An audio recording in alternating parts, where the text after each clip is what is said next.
Two Providence men faced the judge today, charged in Cranston with reckless driving and more related to illegal ATV and dirt bike use on Cranston streets. Both 23-year-old Isaiah Allen and 28-year-old Kevin Goburn were pleading guilty or not guilty to the charges this morning. It stems from a chase last night in Cranston and Providence where police say officers were assaulted as the situation unfolded.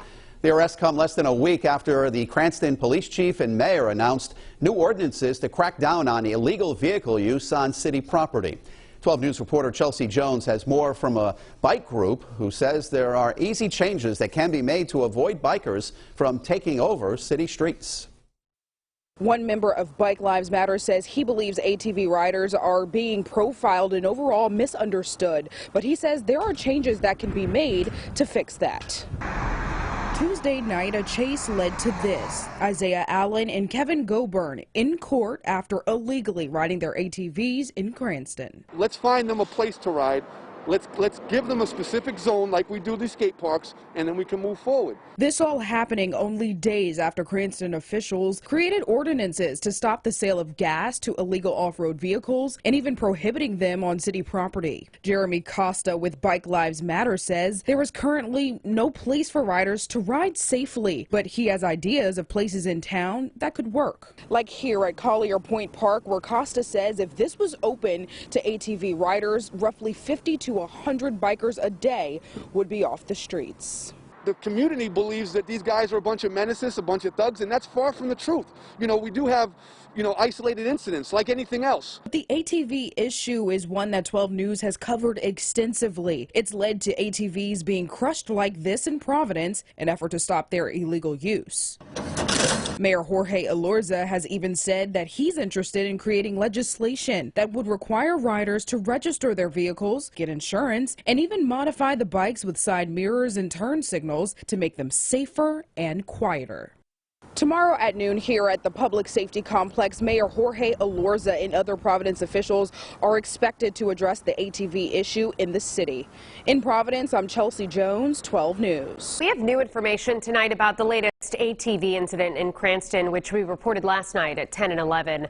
Today, two suspects arrested following a chase. Isaiah Allen and Kevin Goburn pleaded not guilty to multiple charges. During the pursuit last night, police say the group of riders drove on sidewalks, circled their cruisers, and one ATV crashed into the back of one of the cruisers.